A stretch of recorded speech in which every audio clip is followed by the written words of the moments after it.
Let's do it. Welcome. You're listening to the Keeping Ashland Healthy podcast, a podcast production of the Mental Health and Recovery Board of Ashland County, Ohio. Thanks for joining us. And welcome back to another episode. In the studio with me, as always, is Dr. Ashley. How are you doing, Dr. Ashley? I'm doing great. How are you today? I'm doing well. Awesome. We were just saying, it has been a little bit since you've recorded a podcast with me. I know you just do it without me now. I don't know. Yeah. Well, I can't keep up with you. I've talked to the audience about your musical concert. Super Sandy had to fill in, and then I don't know where you were. You just were gone. So I was left to my own devices. Once again, the audience hates that when you're not here. I don't know. I think they probably like it. Nope. I appreciate you being back. Yeah. And great subject to talk about today. Yeah. Something I would not doubt that our audience has heard at least something about it, which is peer recovery or peer support services. Yeah, I think you're hearing about it more lately, for sure. Yeah, and it's something that, in prep for the episode, we wanted to refresh ourselves on the history of it. I mean, certainly you and I being in the community behavioral health field for some time, we were aware of it, but I needed refreshed a little bit about some of the early roots and the history of it. I actually didn't know some of that. Oh, some okay. of the early history. Yeah, that was new to me. So it was kind of cool to learn about that. Well, so I think our structure for the podcast today, audience, is to tell you a little bit about peer support in Ashland County. But before we just jump right in and do that, we wanted to set it within the larger context of the history because it really does have a rich history, and then a little bit what Ohio is doing, and then specifically how that's playing out in Ashland County. So stick with us. But peer recovery services, something that I think, as Dr. Ashley said, if you haven't heard about it, you will, because it continues to grow in popularity and usefulness. So early roots, believe it or not, some guy, superintendent, they used to call him superintendents of psychiatric hospitals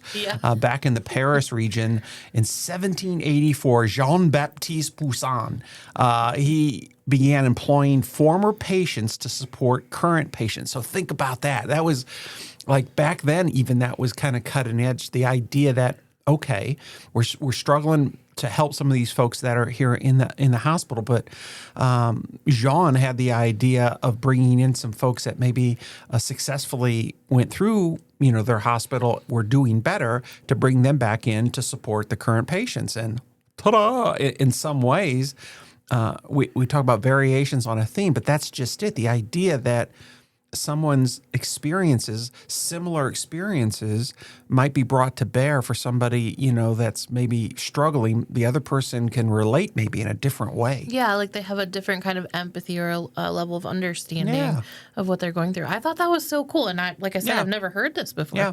Now, the term, a lot of folks mark this part in our history with what they call the moral treatment era. And that I was familiar with just because the history of psychiatry and the helping professions. Yeah. Prior to the moral treatment era, there was a lot of stigma. Mm-hmm. There was a lot of, really not treating folks very well that were presenting with these kinds of illnesses and issues, because a lot of them were primary physical illnesses that were being mistaken for emotional or mental distress. So there's a lot of misdiagnosis back then. Oh, yeah. And I think a lot of experimentation. Like, we didn't really know what to do at that time. So they were trying all kinds of things that we didn't know the consequences of, which is not humane. Now you're poking me because we still don't know what we're doing. We're still experimenting. We just got more fancy equipment. That's true. We're not doing the ice cold baths and the insulin shock, but we're doing other versions of that. That's true. Yeah. Stop triggering me, Dr. I'm sorry. Trigger. Yeah. So that was the 18th, 19th century was really the beginning, I think, of some of these, the moral treatment movement and, self, getting involved peers to be helpful. And then they call the self-help and consumer movements in the 19th and mid-20th century.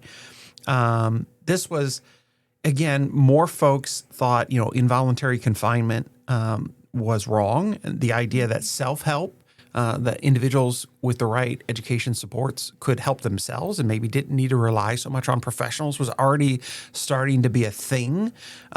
Self-help groups became a very common type of peer support. And the idea is like, we're in this together, Yeah. we can help each other, what they call mutual aid. We can utilize our shared experiences and our successes to help each other rather than relying on the profession at the time, which was really medical model heavy at that time. Yeah, and really risky for them. Like Yes. scary, probably. Scary, risky. Yeah. Oftentimes, I think folks had really, I think, impactful and persuasive stories about how they were treated. And as those stories were shared amongst the peer groups, you can imagine that people were like, oh, I don't want to go through that. Yeah. So I think you're right. It was scary. It was traumatizing. Absolutely. Oftentimes, one of the things we've done always at the Mental Health and Recovery Board here in Ashland and on the podcast is try to be honest about our history and where we've come from, but also where we're at currently, and not oversell that we know everything we should know or know more than we do, and be honest about our limitations because, as we've talked before, Dr. Ashley, the human mind, human beings, incredibly complex. We have no idea, how complex yet. We've got lots of theories. Some of them don't pan out at all. Some, maybe some utility to them, but we are still learning a lot because we're just incredibly complex. Yeah, if we've learned one thing, I think it's that simple solutions don't work in these complex situations, you know? Amen, sister. Yeah. There you go. Quote that one. Well, the next period we wanted to highlight is what they call the psychiatric survivor movement and the civil rights influence. Now, this one I'm much more familiar with because we've had them into our RSVP conference. We've had people from this era sit on our board in the past. And in fact, we've had leaders in the psychiatric survivor movement be involved with the board at a bunch of different levels. So again, this was, there was, Dr. Ashley, I know you weren't around then. But things were pretty crazy here in the States in the 60s and 70s. There was a lot of pushback against all kinds of institutions or traditional ways of believing and thinking and what we knew, what we don't know. So there was a lot of that pushback. And the pushback around, psychiatric mental health care was strong, and people said we're fed up with being treated this way. And I think having talked with several of the folks that lived through this, they felt so invalidated, right? Their experiences, what they'd gone through, how they were feeling about their lives and how they were treated.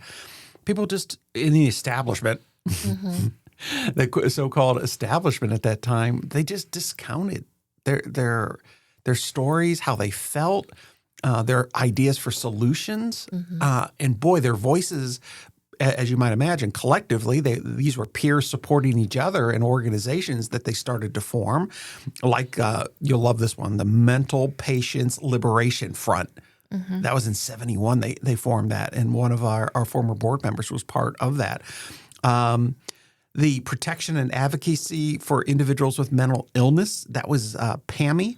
That was a legislative act that came about in 1986 because of a lot of this protest and the speaking out of the psychiatric survivor movement. And would you know that PAMI still exists in the States today? Yeah, that's awesome. Yeah. Our own Trish Risser, Pat Risser's widow, is part of the PAMI Council here in Ohio. So some of those things, even though they started way back in 1784, are bearing some fruit and continue to bear fruit. Yeah, absolutely. I love hearing their stories, and I think it's really important to know and hear those stories now, because they're still the points that they're making about the system are still relevant now in the system. So some of the big things they talked about back then, forced treatment, involuntary hospitalization. So those were big things that they focused on. It's like, why should individuals be forced into treatment without a say, further traumatizing them, most of them felt, being hospitalized against their will, which still goes on today, but we've certainly curtailed that. We've made that much harder to do. It really does need to be somebody who is at imminent threat to themselves or others. That what I mean by that, audience, we've done episodes on crisis services, is that the person really needs to be articulating that they are fully intending and planning to take their own life or the life of others. And if they can't be moved off that, and the assessor feels that they are very serious about that, then obviously for the safety of themselves and the public, an involuntary hospitalization might be in order. But those are, again, very short term, because as we've talked about, most folks don't stay there. The vast, vast majority of folks that are feeling that distress, that level of distress, don't stay there for very long. So most of these holds and these hospitalizations are 3, 4, 5 days, and usually the person can be helped and then returned to the community. But back in the day, the forced hospitalizations, Dr. Ashley, this might be hard to hear, and maybe the audience, they could last years. Yeah, that's terrible. The big difference. And involuntary hospitalization is taking away someone's right. Right. Yeah. They don't have the choice anymore to go. And I think that's why it's so important that, it's only when they're a threat to themselves or others. Yeah. I've told this story before, but I think it bears repeating. My first experience going to the state psychiatric hospital in Massillon, Heartland Behavioral Health Care, when I was a counselor and working with a patient and client that was admitted, going through to the locked unit, when the double doors locked behind me for the first time was the first small inkling of maybe what other people might feel, because I recognized that I couldn't just get out. I couldn't just open the door and leave if I changed my mind. I was going to have to seek out a staff person and ask them to let me out. So for me, even as a counselor, just visiting somebody, when those two doors closed, I felt trapped. Yeah. And I thought I was there of my own recognizance. I was there voluntarily to visit. I was a professional. Yeah. How might that feel if I wasn't there by my own choice and desperately wanted to get out but couldn't? And that changed my perspective a lot. And that was, believe it or not, Dr. Ashley, I was young once, so I was pretty young, but that had an impact on me that's lasted.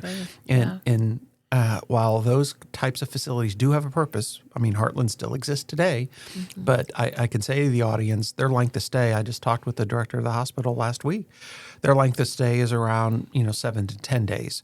Rather than 7 to 10 years. Yeah. Right. A lot better. Things have changed. And I want the audience to know that. And if you were to go to Heartland today versus 20, 25 years ago, I think you would notice massive changes in the way they interact with folks and understand trauma, understand for a lot of them that the hospitalization is a traumatic experience. So all that to say that this peer effort that really ramped up in the 60s and 70s, and then with the legislation of the PAMI Act in 86, really has had long-term, long-lasting, I think, positive impacts.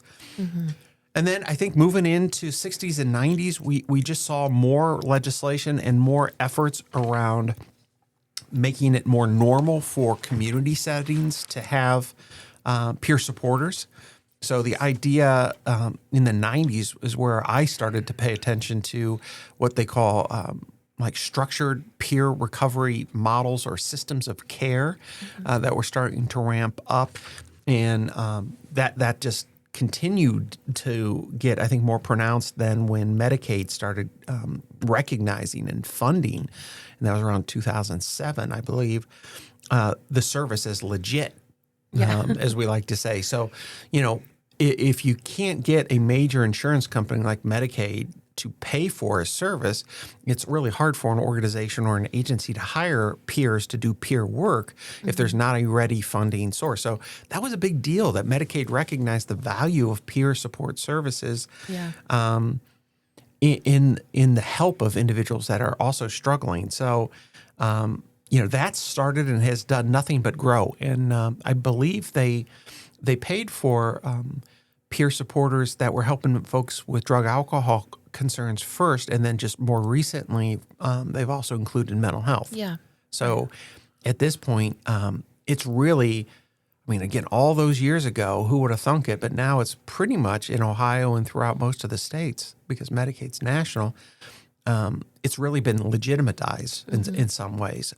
So it's part of the service array. It's a part of the continuum of services that individuals can expect. And I think maybe people still ask, well, what does that really mean then, David? So I think the core of what peer support is again, the individual that's providing peer support. Yes, they've been trained. We can go over a little bit maybe later on about what that is, like what the training process is, at least in Ohio. But this is somebody that's received training, but that training is really designed to harness their successful recovery and experiences, and to utilize those in helping others. So again, everybody's recovery is unique and different. But there are some similarities, and there's ways maybe to learn from somebody's similar experiences. I mean, you can apply that. Hopefully the audience can apply this just for primary medical. If I'm struggling, whether it might be, think of any kind of treatment, whether it's an arm, high blood pressure, I start taking a medication. What's the first thing I'm going to say is, anybody else take this medication? Right. What happened to you? What was it like for you? Right? Think about that.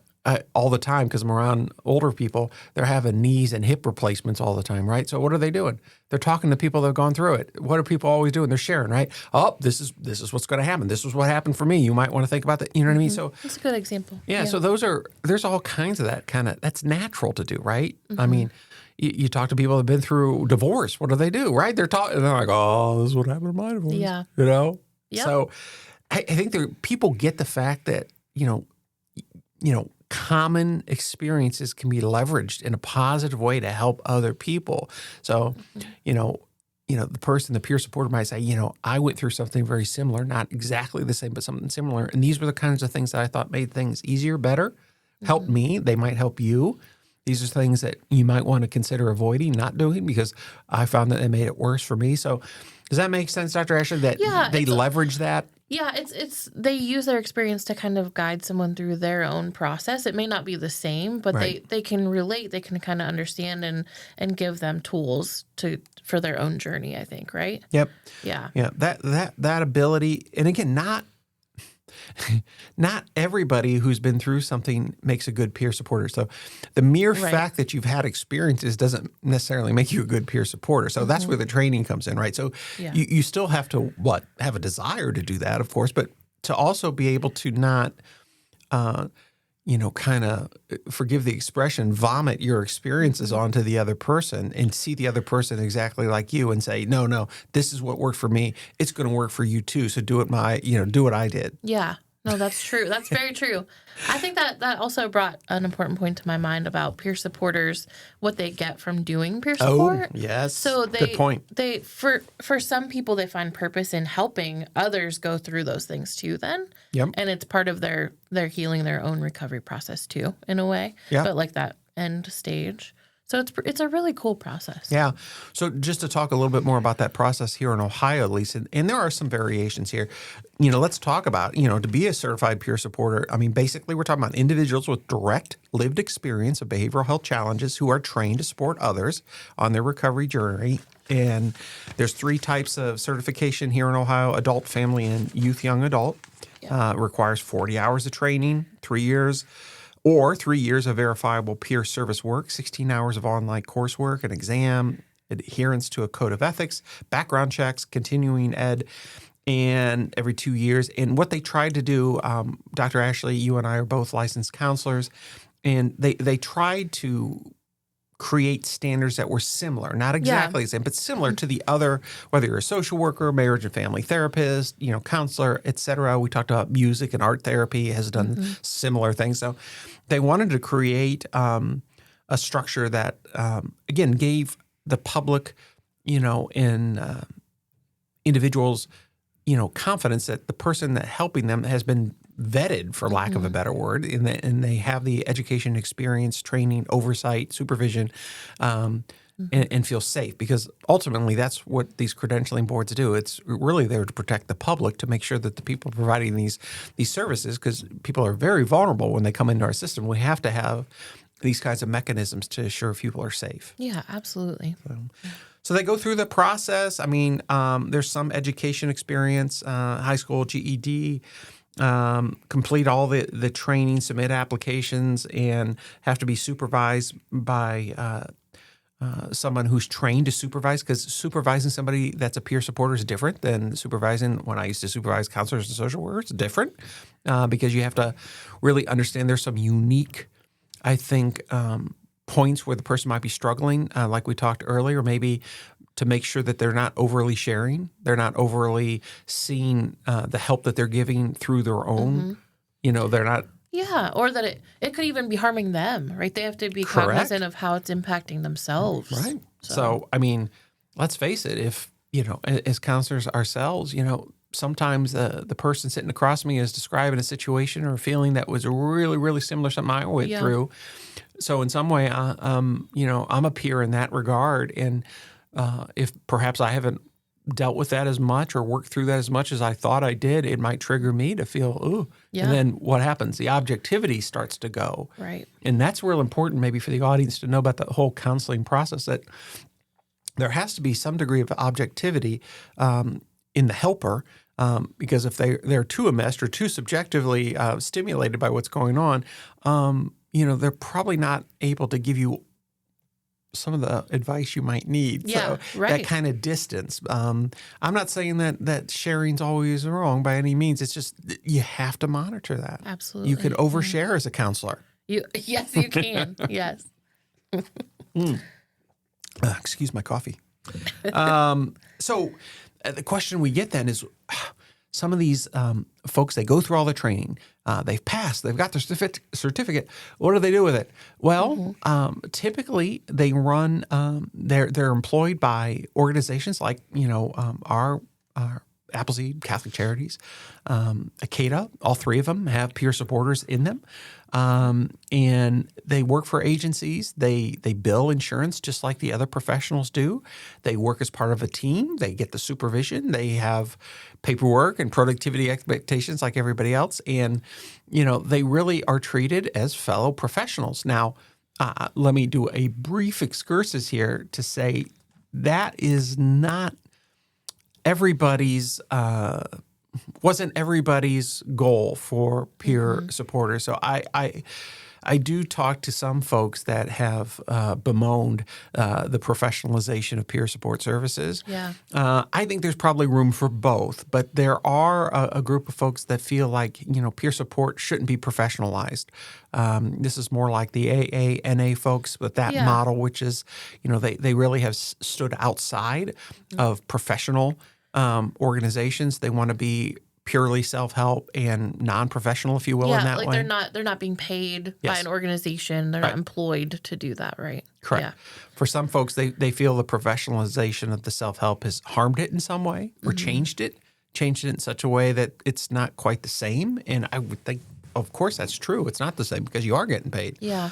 Are you still using your experiences and all of that to help? Yep. But maybe it's the motivation, perhaps, is different. Yeah, I think. Yeah.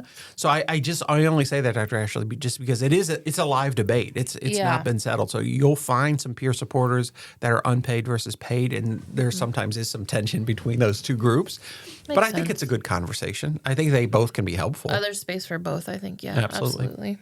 So this idea, we're very fortunate in Ashland County that all three of our agencies understand the role and the purpose of peers. They're employing them.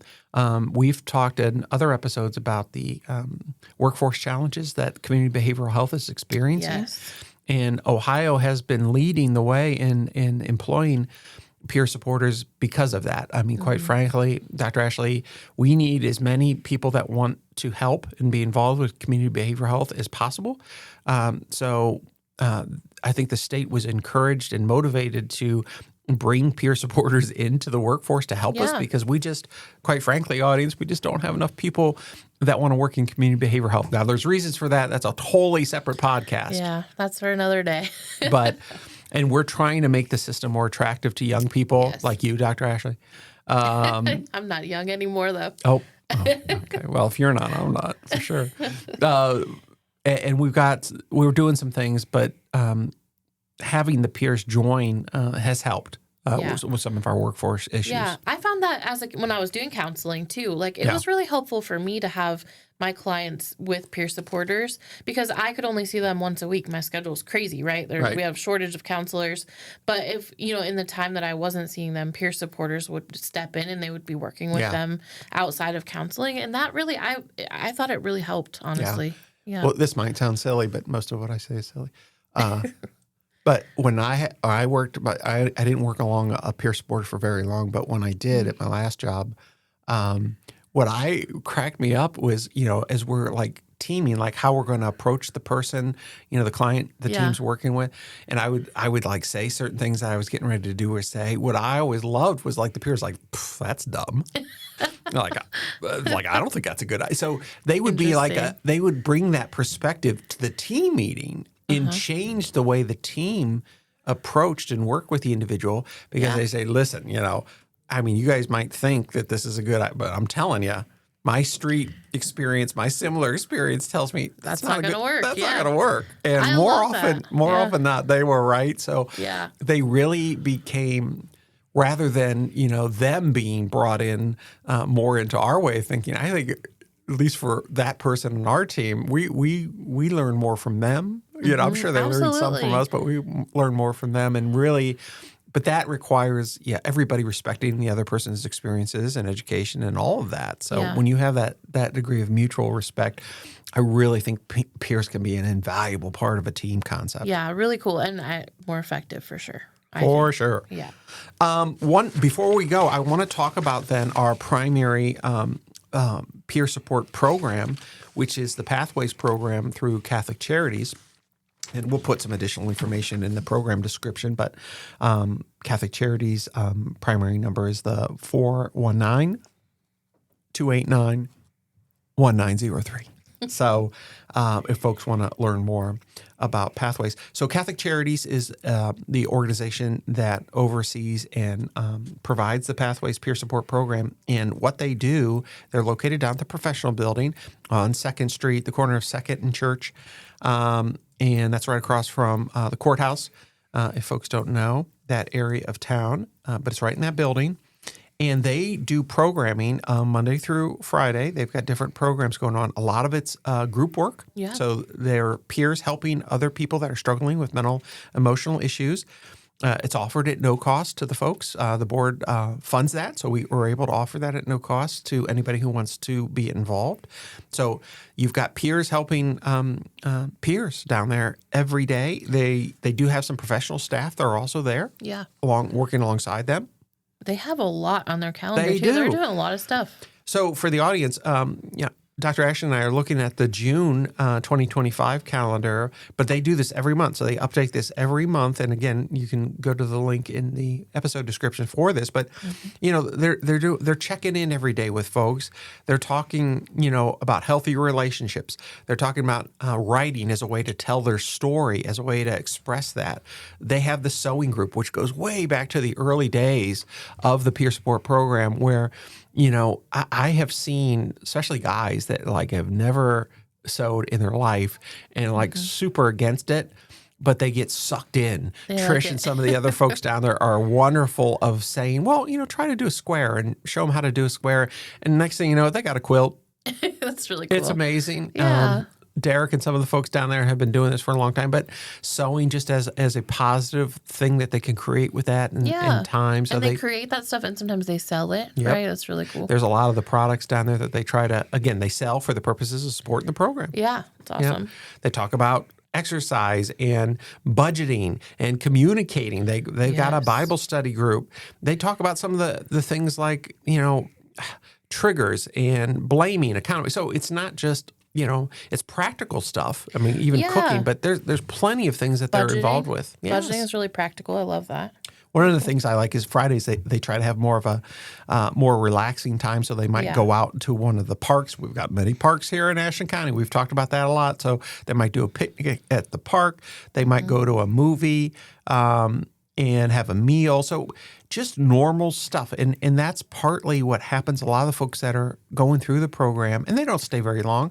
I think the experience is most people that are in Pathways, there's a core group of folks that are there that are peers to the new folks that come in, but a new person will come in for a period of time, get what, the skills they need, the support they need, and then they'll exit the program, that's normal. Yeah. That's what we expect. The idea, we used to joke about this, it's not a catch and keep program. We don't want the program to grow, to hundreds and hundreds, because that would mean that they're not getting the skills and moving on with their lives in a natural kind of support. So I've been really impressed with Catholic Charities working to structure Pathways such that it really is producing success on a daily basis down there. And some of the stories that I've heard, and I know you've heard through some of the reporting that they do, are really inspirational. Folks that, they're developing friendships. They're getting involved with their education and employment. They're just doing things, making connections that for a lot of them are lifelong.